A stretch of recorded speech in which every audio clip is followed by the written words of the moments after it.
Ladies and gentlemen, children of the interwebs out there, especially in strong style cinephile. And yes, I'm finally back with a video talking about a kind of old topic at this point. Wanted to do some videos sooner.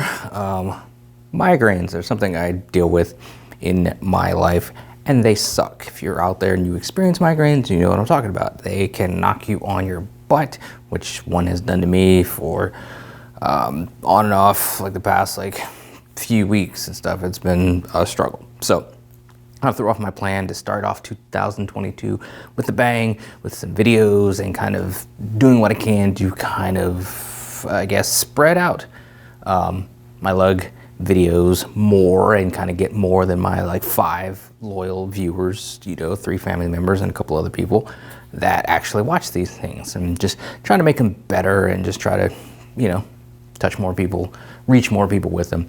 Will I succeed? Will I fail? Who knows? But I mean, you gotta try, right? That's the whole point of this thing we call life, is to try to do stuff. And if you don't get success, you kind of tweak things, and then ultimately you don't succeed. You just exhaust all resources, everything you can do. If it doesn't work out, then it doesn't work out. You just find something else to do. Will that happen with these videos? Maybe after 1,000 of these, I'll just be like, well, this is not working. Let me just put my energy into something else. Hopefully it doesn't go that way, but I'm not stupid, I'm not naive. I've had successes and failures in life.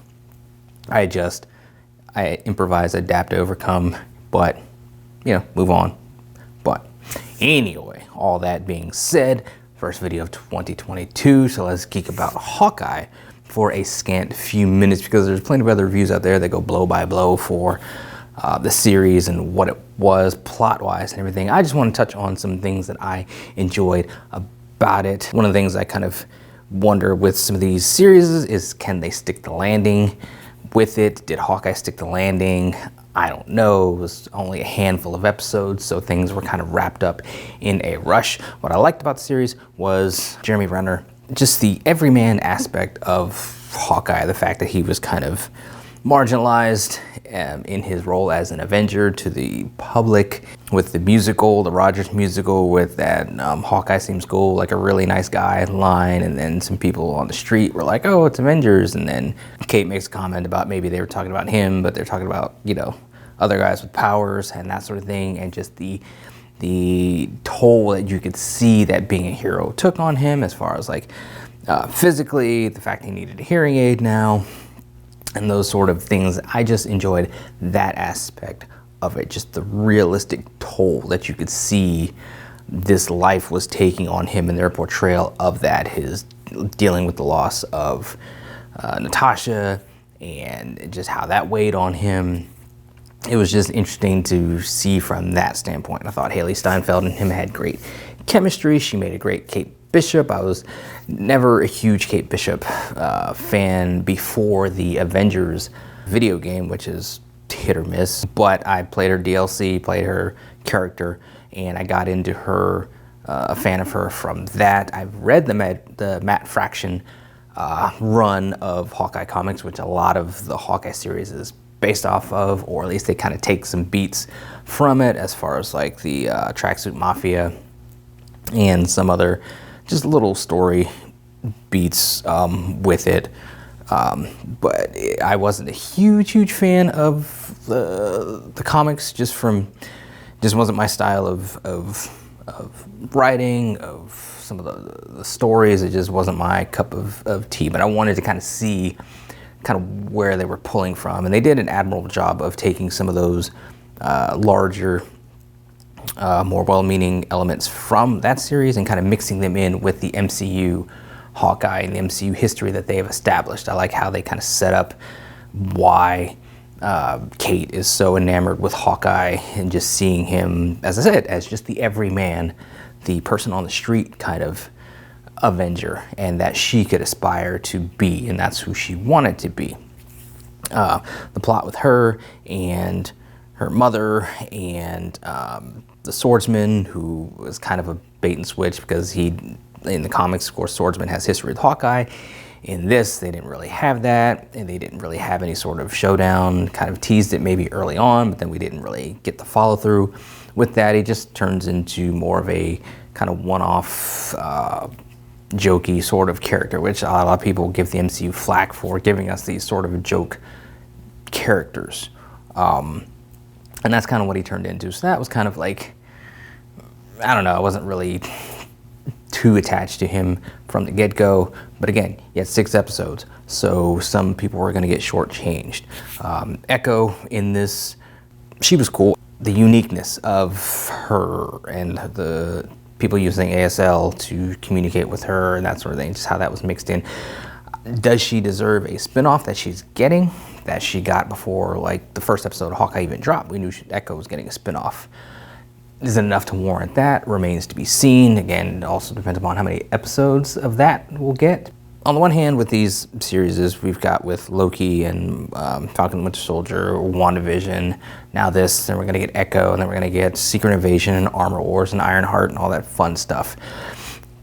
It's like I've harped on Netflix and that model of the 13 episodes and how some of the episodes in the middle were just kind of padded out, and it kind of, those series could have done better with having shorter runs, not just beholden to the 13, because you had to pad things out, stretch them out, things got slow in the middle, that sort of thing. But you run with smaller episode numbers, you run the risk of just trying to do too much and then having to wrap it all up in a bow in the finale, which is what kind of hampered Hawkeye. So still, I think Marvel's still kind of finding that sweet spot of episode numbers for their shows. Of course, some deserve more, some need more with the story that they're telling, some need a lot less. And I like that they're being flexible and not beholden to a certain set number, that they're like, okay, this series needs, X, this series needs Y. And I like that flexibility to really just build the narrative around the episodes that you have. Now, do you stick the landing with it, or do you get rushed in the end? They got rushed in the end with Hawkeye. I think he brought in Wilson Fisk as the Kingpin. I thought that was good. The only thing I saw some people on some message boards kind of talking about, like his wardrobe in the office that he meets Kate's mother in, that sort of thing. My only issue with the wardrobe on him was not the floral colors of the shirt or whatever. I thought it was like this Panama Jack looking thing. I thought that was fine. My only issue was that it felt just oversized on D'Onofrio. It's like they sized it, just made a guess. D'Onofrio shows up for like a fitting or whatever, and this stuff fits kind of baggy, and they're like, oh crap, we need to fix this. But then like one of the PAs runs into the trailer, says, hey, we got to film like right now. And they're like, crap, well, let's just shoot it. And that's what happened. So his attire did not bother me. It was just the fit of it. It just felt kind of oversized, like it wasn't fit for him. That's the only thing that really bothered me. Wasn't bothered by him getting defeated by Kate, because, I mean, we saw his strength, his abilities on display up to that point. It's basically she got lucky to knock him off.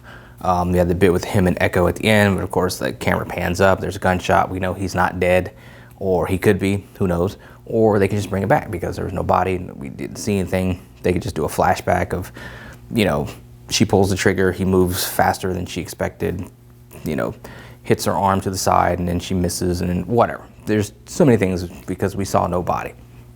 That's fine. I thought D'Onofrio in this was fine. And of course we got to see Elena, who is the greatest addition to the MCU, just period. She is, Florence Pugh is amazing in the role as Elena. She just brings this sort of just fun, and just, she can be super serious. She can kick butt, and then she can just be funny. And it's just, she's a perfect combination of character stuff that we need, that we get with the MCU. There's some seriousness, there's some, some darkness, there's some fun stuff, and there's action. She fits that to a T. So I'm anxious to kind of see where her story is going forth. More of her, please. So if she pops up in the second season, because her and Kate obviously have some chemistry with each other. If we get like a buddy cop type of second season with them, I'm all for that too. Just wherever she pops up, I'm all for it. I'm interested in it because she's been great. Those are some of my thoughts on it, scattered. wow, really, really scattered as they often are in this. It was a good, fun series overall. Felt kind of rushed towards the end. Did they stick the landing? Kind of, mostly, but still left some plot threads just unanswered, unbothered with, and that kind of is annoying. But it's just, I mean, I guess it happens. You only had 6 episodes. I mean, some stuff is going to get left out. I mean, what are you going to do? Hopefully they can learn from it, and then as they continue to do these series, like your Echo and your Secret Invasion and your Armor Wars and your Ironheart and just whatever else comes down the pike, hopefully they can learn from these things and better refine their creative process, their narrative, and their writing, and to just not have it be, not leave us, because you want to leave people wanting more, but you don't want to leave them unsatisfied with what you gave them from a story standpoint. So hopefully they can kind of fix that balance going forth and just bring us more content and better content. Remains to be seen how it all plays out though, but those are my thoughts on it. As I said, scattered. What do you guys think? Let me know in the comments below. Follow me on social media. Talk to me there, talk to me here. Until next time, we've got a couple more weeks till Peacemaker drops on HBO Max. I'm excited for that. And just excited for this year of movies with the some of the Marvel movies, some of the DC movies. Still have to see No Way Home, talk about that. Hopefully maybe this weekend I'll see it. Who knows? I don't know. Anyway, till next time, let us geek.